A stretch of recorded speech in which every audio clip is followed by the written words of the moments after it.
성부와 성자와 성령의 이름으로 말씀드립니다. 우리가 인생을 살면서 가장 중요한 것이 있다면 저는 만남이라고 이야기하고 싶습니다. 사람은 누구를 만나느냐에 따라서 그 인생이 변합니다. 그래서 학생들은 친구를 잘 만나야 하고 또 스승을 잘 만나야 하는 겁니다. 그래서 사람에게는요, 이런 만남이라는 건 정말 중요합니다. 그래서 우리 부모님들이 늘 하시는 말씀이 있잖아요. 우리 애는 착한데 친구 잘못 만나가지고 제가 저렇게 방황한다. 사실은 자기 아들이 문제죠. 그죠? 이게 만남이 중요해요. 그런데 여러분, 이 만남에는 두 가지 법칙이 있습니다. 하나는 좋은 사람을 만나야 된다는 거예요. 그죠? 만남도 이왕 만날 것 좋은 사람을 만나야 돼요. 주변에 나쁜 사람을 만나면 얼마나 힘들어지는지 모릅니다. 그죠? 저도 제 주변에 나쁜 사람들이 꽤 많았어요. 정말로 많았어요. 30년 전에 제가 사기를 당해가지고 일주일만 쓰고 준다고 그때 한 3천만 원인가 얼마 빌려달라서 그 내 돈도 아닌데 다른 사람 돈을 오지랖도 넓지 빌려서 줬다. 지금까지 30년을 못 받고 제가 그걸 다 아버지 땅 팔아가지고 그걸 갚았잖아요. 그 좋은 사람을 만나는 거 굉장히 중요합니다. 그래서 우리가 기도할 때 여러분, 하나님 좋은 사람 만나게 해주세요. 천사 같은 사람 만나게 해주세요. 이 만남에 대해서 기도를 해야 돼요. 결혼도 마찬가지잖아요. 결혼할 때 기도를 정말 많이 하고 결혼을 해야 돼. 내가 결혼할 때 기도를 안 하고 결혼해가지고 지금까지 고생하잖아. 이거 저희 딸들의 얘기야.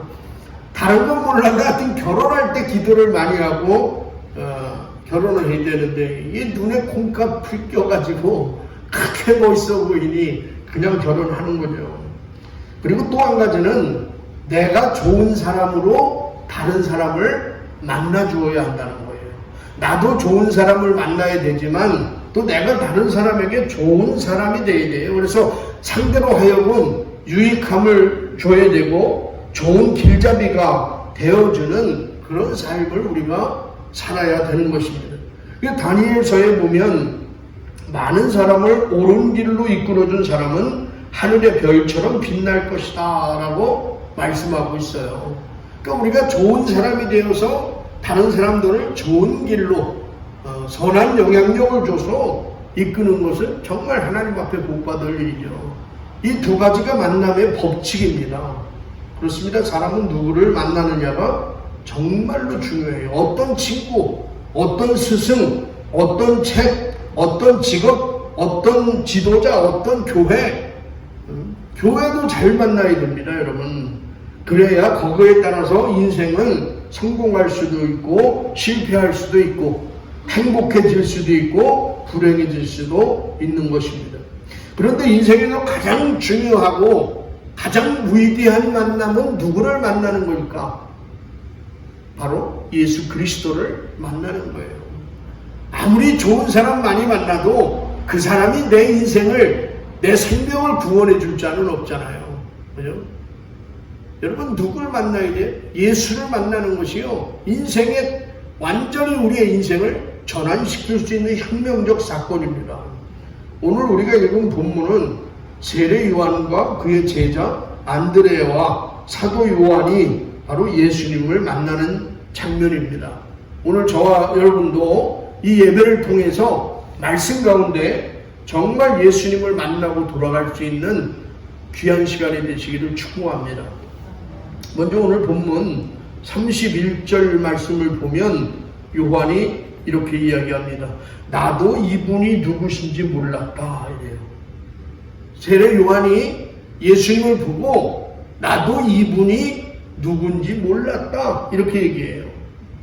예수님을 처음 만나고 예수님이 하나님의 아들이라는 것을 세례 요한도 알았다 몰랐다? 몰랐다는 거죠. 여러분, 누구나 처음에는 다 주님을 몰라요. 처음부터 예수님을 알고 신앙생활 하는 사람이 어디 있겠어요? 그죠? 몰라요. 신앙생활을 하다 보면 어느 순간에 알게 되는 거죠. 어느 순간에 깨달음이 오는 거지. 아, 이분이 예수님이구나. 그 다음에 어느 순간에 주님의 음성을 듣게 되는 거예요. 아, 이게 주님의 음성이구나. 그죠? 예를 들어서 저와 여러분이 처음 통화하면 사제회장님이랑 저랑 처음 통화할 때 이 음성이 사제회장님 음성이구나. 이 음성이 바오르 신부의 음성이구나. 서로 모르잖아요. 그런데 많은 관계를 갖다 보고 친교 있게 지내다 보면 어느 날 이거 사제회장님 음성이구나. 알잖아요, 그거를. 이거는 누구의 음성이구나. 알잖아요. 이런 관계를 통해서. 지금도 교회를 다니면서 예수를 믿는 사람 중에서 이런 사람들이 참 많아요. 예수를 믿기는 하는데 그분이 누군지 몰라. 교회는 수십 년 다니는데 예수를 몰라요. 예수가 어떤 분인지 몰라요. 여러분 아십니까? 이분이 예수님이구나. 예수님이 이런 분이구나. 여러분 아세요? 실상 아는 것 같지만 잘 모릅니다. 왜 그렇습니까? 내가 직접 그분을 만나보지 못했기 때문에 그래요. 소문으로 만드는 거야. 소문으로 예수가 이렇대더라. 누가 그러는데 예수는 이런 분이래. 신부님이 그러는데 예수는 이렇대. 우리 부모님이 그러는데 예수는 이렇대. 소문으로 만드는 거야. 내가 직접 그분을 몰라. 만나보지 못했어요. 그러니까 모르는 거지. 지금 세례 요한도 몰랐다는 거예요. 그 세례 요한이 어떻게 예수님을 알아봅니까? 세례 요한은 하느님으로부터 한 가지 계시의 말씀을 받았어요. 그 내용이 무엇이냐면 33절 34절 보시면 나는 이분이 누구신지 몰랐다. 그러나 물로 세례를 베풀라고 나를 보내신 분이 성령이 내려와서 어떤 사람 위에 머무르는 것을 보거든 그가 바로 성령으로 세례를 베푸실 분인 줄 알라고 말씀해 주셨다. 과연 나는 그 광경을 보았다. 그래서 나는 지금 이분이 하느님의 아드님이시라고 증언하는 것이다. 이렇게 고백을 하는 거예요. 나중에. 처음엔 몰랐어. 근데 하나님께서 세례 요한에게 계시해 준 말씀이 있어요. 그게 뭐냐면 네가 세례를 줄 때 어떤 사람 위에 성령이 임하는 걸 보거든. 하늘이 열리고 성령이 임하는 걸 보거든. 그분이 바로 하느님의 아들이시다. 그분이 바로 예수 그리스도야. 이걸 미리 계시해 주신 거예요. 그리고 정말로 세례 요한이 세례를 줄 때 지난주에 어떤 현상이 일어났어요? 하늘이 열리고, 그죠? 성령이 임하고, 그다음에 하나님의 음성이 이는 내 사랑하는 아들이야. 내 마음에 드는 아들이다. 하나님의 음성이 들렸어요. 그때 세례 요한이 누굴 알아보는 거예요? 이분이야말로 하느님의 아들이구나. 이거를 세례 요한이 알았다는 것입니다. 그리고 이분이야말로 하나님의 어린 양이구나. 이것을 깨달았다는 거예요. 그러므로 세례 요한이 예수가 하나님의 어린 양이라는 사실을 알게 된 이유가 뭐냐? 세례 요한의 지식으로? 아닙니다. 그죠?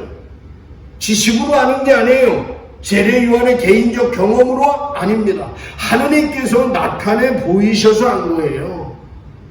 그래서 하나님께서 나타내 보여주신 거야. 그래서 깨달은 거죠. 이것을 우리가 뭐라 그래요? 계시라고 합니다. 계시. 뭐라고요? 계시가 아니고, 계시는 나고, 계시라고 하는 거야. 계시라는 게 뭐예요? 나타내 보여주시는 거예요. 커튼 속에 있는 뒤에 있는 것을 커튼을 젖히고 보여주는 게 계시야. 이게 은혜죠. 이게 하나님께서 계시해 주지 않으시면 우리는 하나님을 알 방법이 없는 거지. 그게 세례 요한도 마찬가지예요. 하나님은 오늘도 저와 여러분을 찾아오셔서 여러 가지 방법으로 저와 여러분에게 나타내 보여주시는 거예요.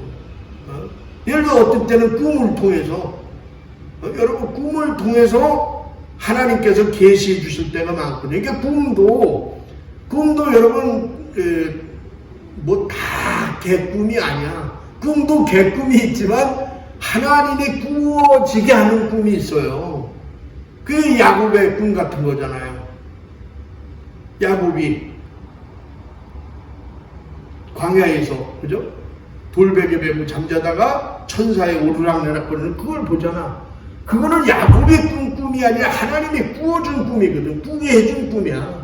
그러니까 오늘도 하나님께서는 이분이 누군지를 우리가 잘 모를 때 꿈을 통해서도 여러분에게 나타내 보여주실 때도 있고, 말씀을 통해서도, 기도를 통해서도 여러분에게 나타내 보일 때도 있고, 그래도 모르니까 물질을 뺏어가면서, 건강을 뺏어가면서도 여러분에게 깨닫게 하기 위해서 그런 과정들이 다 있는 거예요. 그러니까 실제적으로 우리가 그것을 보면 불편하고 원망할 수 있지만 하나님 입장에서 이게 다 계시거든. 우리에게 하나님을 알게 해주시려고 하는 하나님의 위대한 계획이죠. 그런데 문제는 우리가 깨닫지 못하는 거예요.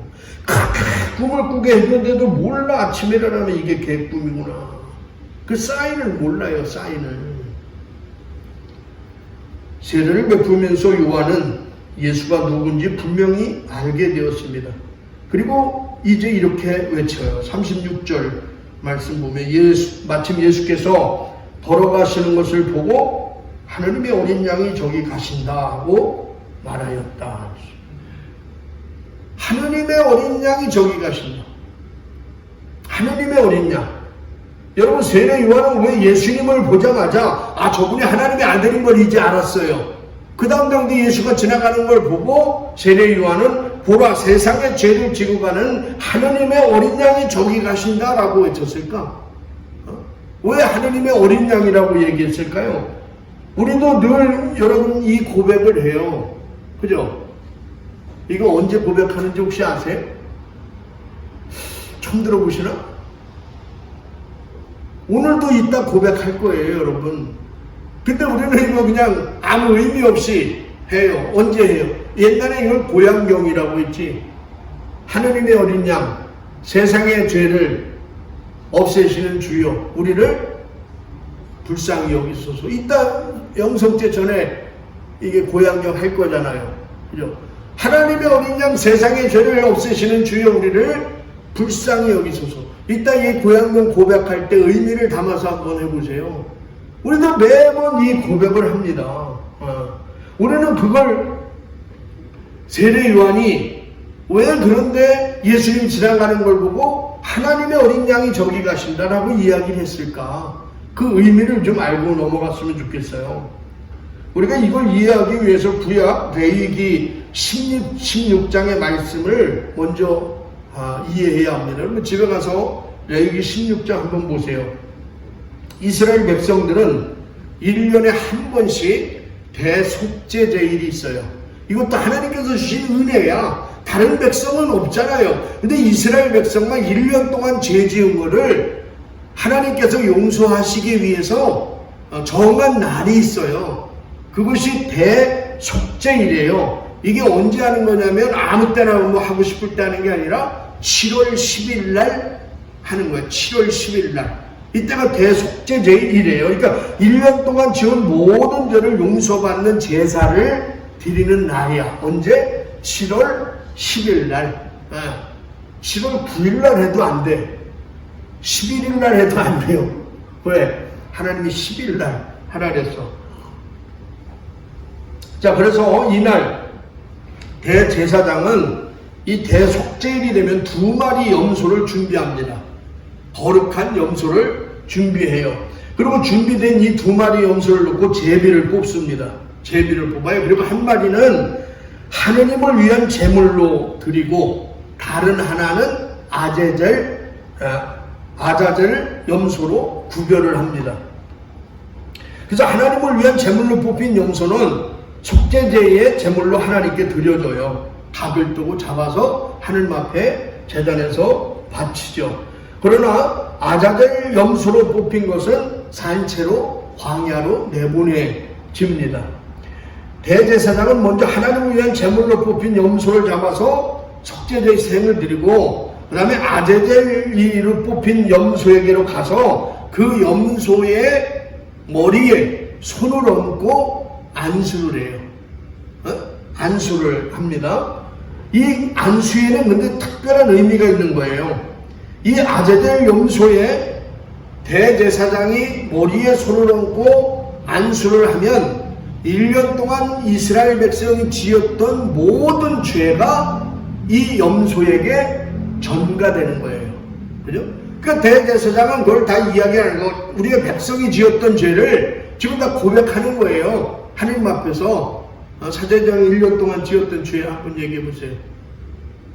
선명을 얘기해봐. 얘기 안 하면 안 돼.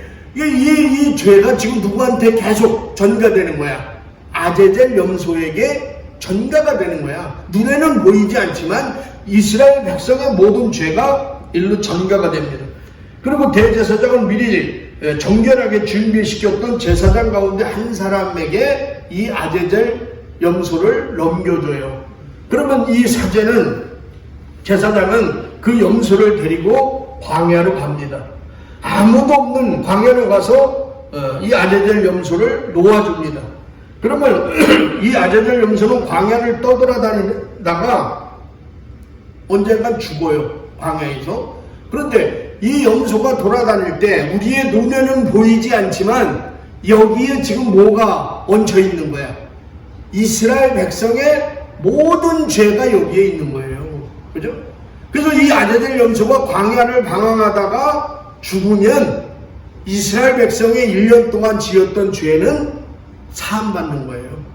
하나님께서 다 용서해 주시는 거야. 그게 속죄 의식입니다. 그게. 그러니까 여러분, 우리도 지금 마찬가지예요. 우리가 예수 그리스도를 믿고 세례를 받는 순간에 저와 여러분의 모든 죄가 누구에게 전가되는 거야? 예수님께 전가되는 거예요. 그래서 우리가 예수를 믿는 순간 우리는 의로워지는 거야. 그래서 왜? 죄가 없어지니까. 죄가 없기 때문에 내 죄가 누구에게로 간 거예요? 예수님께로 간 거예요. 여러분, 우리의 죽음이라는 것은요, 죄가 있기 때문에 사람은 죽는 거예요. 성경은 죄의 삭은 사망이라잖아요. 그리고 예수님은 죄가 있어요, 없어요? 잘 몰라요? 예수님은 죄가 있어요, 없어요? 죄가 없으신 분이야. 그런데 왜 돌아가셨어요? 왜? 죄가 없는데 왜 돌아가셔, 예수님이? 우리의 죄를 전가받았기 때문에. 그래서 예수님께서는 모든 죄, 인류의 모든 죄를 짊어지고 십자가에 못 박혀 돌아가신 거예요. 저분이 돌아가심으로 우리는 의롭게 된 거고, 우리는 예수 이름으로 구원받았다는 사실입니다. 믿습니까? 이게 법칙이야. 이게 성경의 법칙이에요. 오늘 세례 요한이 예수님을 가리켜서 보라, 세상의 죄를 지고 가는 하나님의 어린 양이 저기 가신다, 이렇게 외친 것은 바로 이 아자젤 염소를 생각하는 거야. 저분이 인류의 모든 죄를 짊어지고 십자가에 못 박힐 뿐이라는 거예요. 구원자라는 거예요. 그걸 보는 거지. 그래서 예수님은 우리 모든 인류의 죄를 다 짊어지고 가신 분임을 알았기 때문에 세례 요한은 그렇게 이야기를 하는 것이죠. 근데 여러분, 우리가 분명히 알아야 할 게 있어요. 우리가 예수를 믿고 죄를 용서받았다고 하는 것은 예수님께서 우리의 죄를 사라지게 해주신 게 아니에요. 우리는 예수 믿고 내가 회개하고 그러면 내 죄가 사라졌다고 생각해. 여러분이 지었던 죄가 사라졌어. 그게 아니에요. 그죠? 그게 뭐냐면 죄가 사라진 게 아니고 내가 지었던 죄, 내가 손으로 짓고 입으로 짓고 행실로 지었던 모든 죄가 예수 믿는 순간 사라지는 게 아니라 누구에게 전가되어 있다는 거야? 예수님께 전가되는 거예요. 근데 우리는 야, 이게 깨끗이 없어졌어, 이게 아니라 예수님한테 내 죄가 전가된 거죠. 예수님이 내 죄 때문에 십자가에 못 박혀서 돌아가신 거예요. 그래서 우리 그걸 은혜라고 얘기하는 거죠. 나 대신에 돌아가셨기 때문에. 그죠? 내가 죽었어야 되는데, 내가 제물이 돼서 죽었어야 되는데 예수님께 내 죄가 옮겨져서 예수님이 돌아가신 것이죠. 그러므로 예수님이 이 땅에 오신 목적은 스스로 제물이 되어서 저와 여러분의 죄를 용서하고 우리의 모든 인류를 구원하시기 위해서 이 땅에 오셨다는 사실을 믿으시기 바랍니다. 그러므로 오늘 저와 여러분이 예수를 믿는 순간 우리의 모든 죄가 예수님께로 전가되는 거예요. 나는 의로워진 존재야. 당신은 의인이야. 의인이라는 것이 죄가 없다는 의미가 아니에요. 예수님께로 다 우리의 죄가 전가됐기 때문에 우리는 의롭게 된 자다. 이런 얘기입니다. 이제 세례 요한이 예수가 누군지를 알고 그때부터 이제 증거하기 시작하는 거야. 아, 이분이 예수구나. 이분이 하나님의 어린 양이구나. 이걸 안 거죠. 그러니까 세례 요한의 제자 2명이 예수님을 따라갑니다. 그 제자가 누구라래요? 안드레아와 요한입니다. 그런데 예수님께서 이 두 제자에게 묻습니다. 38절. 이게 중요한 말씀이에요. 예수께서는 뒤돌아서서 그들이 따라오는 것을 보시고 너희가 바라는 것이 무엇이냐 하고 물으셨다. 그들은 랍비, 묻고 계시는 데가 어딘지 알고 싶습니다 하고 말하였다. 랍비는 선생님이라는 뜻이다. 그랬어요. 지금 예수님께서 안드레아와 요한이 자기를 따라오는 것을 보셨어요. 그죠? 근데 성경은 뭐라고 표현해? 뒤돌아서서 그들에게 묻습니다. 예수님이 뒤돌아서서 안드레아 요한에게 묻는 거예요. 지금 그러니까 앞에 서서 가는 분은 누구야? 예수님이죠. 그죠? 요한과 안드레아는 뒤쫓아가는 거예요. 이게 하나의 상징이지. 여러분 맞아요. 신앙생활은 주님의 뒤를 쫓는 거예요. 우리가 주님의 가신 길을 쫓는 게 신앙생활이야. 그죠? 이게 정상입니다. 늘 내가 주님보다 앞서가면 그때부터 문제가 생기기 시작해요. 내가 주님보다 앞서, 우리 인생에서 다 그래요. 주님보다 내가 앞서가면 문제가 생겨. 내가 뒤에 가면서 주님께 묻고 주님께 여쭙고 주님 이 사업을 하면 어떨까요? 이걸 하면 어떨까요? 이렇게 가면 어떨까요? 묻고 가면 괜찮은데 내가 미리 다 결정해놔. 내가 미리 다 결정하고 사고 쳐놓고 늘 우리는 주님께 내가 뒤돌아서서 묻잖아요. 이것 좀 해결해 주세요. 누가? 내가 그렇다는 거야. 내가. 신앙은요 늘 예수님의 뒤에서 그분을 쫓는 거예요. 그분께 묻고 그분의 길을 걸어가는 거예요. 그래서 뒤돌아서서 주님이 묻는 거잖아. 너희가 바라는 것이 무엇이냐? 너희가 바라는 것이 무엇이냐? 여러분 이 말씀은 요한복음에서 처음으로 나타난 예수님의 직접적 음성이에요. 지금까지는 주님의 음성이 직접적으로 한마디도 안 나왔어. 예수님의 음성이 안 나왔어요. 근데 지금 이게 첫 마디야. 너희가 바라는 것이 무엇이냐? 이게 예수님의 첫 번째 음성입니다. 여러분은 진정으로 마음에 바라는 것이 무엇입니까? 너희가 바라는 것이, 난 지금 예수님이 나한테 물어보면 일단 먼저 돈 좀 주시고요. 두 번째 교인 100명만 좀 채워주십시오. 난 그거 얘기할 것 같아요. 지금 사제장님한테 예수님이 묻는 거예요. 아브라함, 네가 바라는 게 뭐야? 베드로, 나에게 바라는 게 뭐야? 지금 예수님이 묻는 거예요. 여러분 오늘 솔직히 주님께 바라는 것이 여러분은 무엇입니까? 오늘 예수님이 여러분한테 김하영 어머님 너가 바라는 것이 뭐야? 묻는다면 뭘 요구하시겠어요? 저 200살 살게 건강하게 해주세요. 청춘을 돌려다오. 아니면 돈벼락 좀 맞게 해주세요. 아니면 출세시켜주세요. 너희가 바라는 게 뭐냐? 이 물음에 저와 여러분은요 솔직한 답을 갖고 있어야 돼요. 솔직한 답. 선녀모님 너희가 바라는 게 뭐냐? 뭐 요구하시겠어요?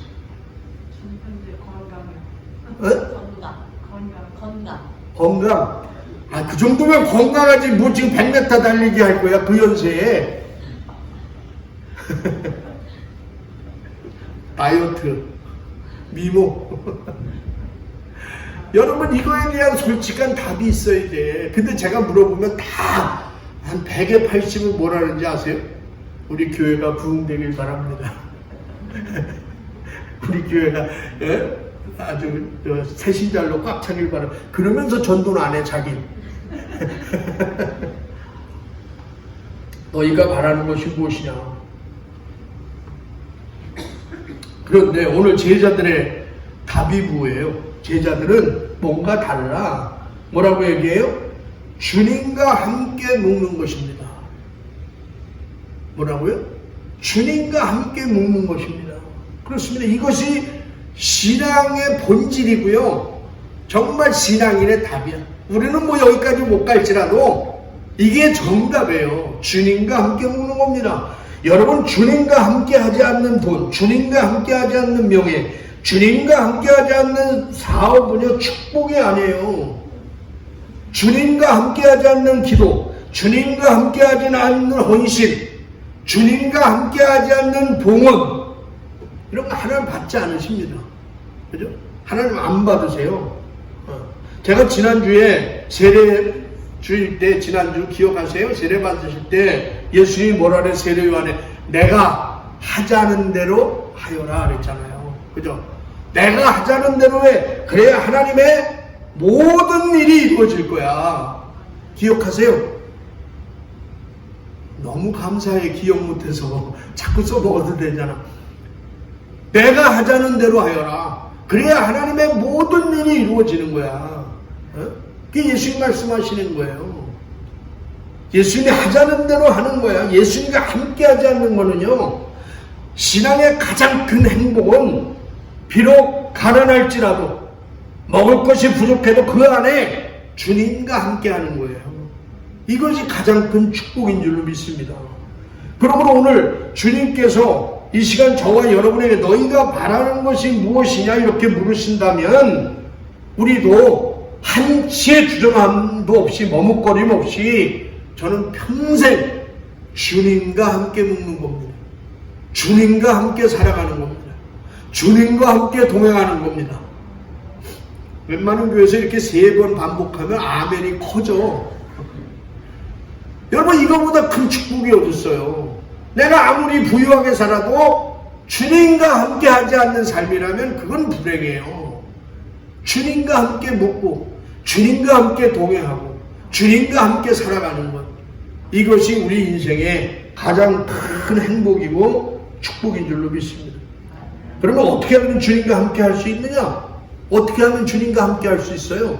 간단하죠. 그 답은 뭐예요? 주님이 계신 곳으로 내가 가면 돼요. 그죠? 주님이 계신 곳으로 내가 가면 돼. 근데 우리는 주님이 계신 곳으로 안 가니까 그렇지. 오늘 제자들처럼 주님이 계신 곳으로 가기만 하면 주님과 함께 묵을 수 있는 것이죠. 그렇습니다. 주님이 계신 곳, 우리가 주님 안으로 들어가야 돼. 그곳이 기도의 자리가 되든, 그곳이 말씀의 자리가 됐든, 그곳이 예배의 자리가 됐든, 그곳으로 가야만이 주님을 만나고 주님과 함께 묵고 주님과 함께 동행할 수 있는 줄로 믿습니다. 오늘 말씀의 결론이에요. 그러면 자, 주님과 함께 묵고 주님과 함께한 이 제자들은 어떻게 변했을까? 주님과 함께 하룻밤을 같이 묵었어요. 그죠? 그러면 이 제자들은 어떻게 변했어요? 41절 함께 한번 보시죠. 41절. 같이 한번 보겠습니다. 시작. 그는 먼저 자기 형 시몬을 찾아가 우리가 찾던 메시아를 만났소 하고 말하였다. 이 변화, 하룻밤 사이에 우리가 메시아를 만났어, 구원자를 만났어 하고 안드레아가 누구에게 가서? 베드로에게 가서 전도하기 시작하는 거예요. 우리가 찾던 그 예수를 만난 거. 여러분, 진정으로 예수를 만난 사람은요, 여기서 끝나지 않아요. 그 다음에 뭐가 시작이 돼? 증거가 시작되기 하는 거야. 증거가 시작. 이건 법칙입니다. 잘 보십시오. 세례 요한이 하나님을 만나기 전에는 증거가 없어요. 근데 하나님이 아까 계시를 주셨다 그랬죠? 성령 세례를 받을 때 성령님하고 하나님의 음성이 들리면 이분이 예수야. 이걸 알았잖아요. 그 예수를 알았어. 그랬더니 그 다음에 뭐고? 이렇게 성경은 얘기해. 34절 보면 과연 나는 그 광경을 보았다. 그 광경이 뭐예요? 세례 줄 때 하늘이 열리고 성령이 임하는 그 광경을 보았다. 그래서 나는 지금 이분이 하느님의 아드님이시라고 증언하는 것이다. 아멘. 예수를 알자마자 세례 요한도 뭐가 시작돼? 증언이 시작되는 거예요. 이분이 하나님의 아들이야. 여러분, 주님을 만나고 나면, 체험하고 나면 증거하지 않고는 견딜 수가 없어요. 증거하지 않고는 견딜 수가 없다니까. 내가 아까 건강하게 해달라는 게 기도잖아요. 근데 내가 정말 있잖아요.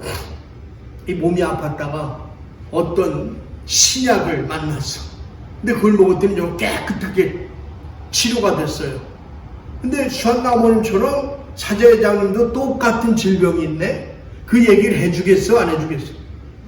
안 해주죠?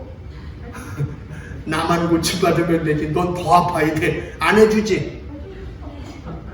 해줄 거예요? 해줘? 왜? 너무 좋으니까. 이야기 너무 좋으니까. 애들은 가라. 한 번 먹어봐. 이거 너무 좋으니까 얘기해 주는 거 아니에요. 회장님 이거 한번 드셔보세요. 저 이 약 먹고요. 완전히 깨끗이 치료됐어요. 아니 당장 오늘 한번 드세요. 너무 좋아서 얘기해 줄 거 아니야. 마찬가지예요. 마찬가지. 우리 안에 여러분 이런 증거가 있어야 돼. 예수는 살아계세요. 예수는 나의 죄를 다 용서해 주신 분이야. 예수님은 나의 구원자야. 예수님은 나와 함께 계시고 나를 이끄시는 나의 목자야. 여러분 예수님을 진짜 만난 사람들은요 이거를 얘기 안 할 수가 없다니까. 입이 근질근질 해가지고 그렇지 않겠어요?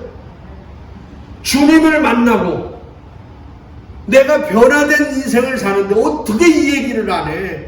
예수님이 나를 구원해 주셨어. 나를 생명을 살려주셨어. 이 얘기를 어떻게 안 하냐고.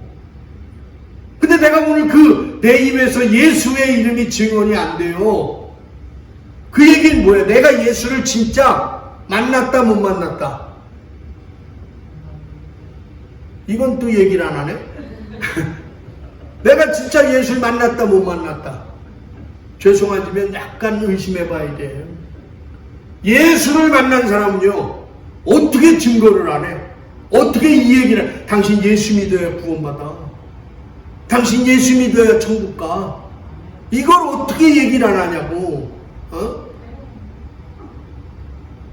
베드로 제문 아내를 사랑하지 않는 거야. 당신이 이렇게 살다 끝나. 나만 천국 갈게. 이게 사랑이야? 잘 생각해봐. 사랑하면 이거를 어떻게 얘기를 안 해? 여보 예수 믿어야 돼. 예수 믿어야 구원받는 거야. 예수 믿어야 천국 가. 아니 이 얘기를 어떻게 안 하냐니까. 여러분 만남과 증거는요 같은 거예요. 이게 떨어져 있는 게 아니라 같은 거라고. 만나면 증거가 일어나는 거예요.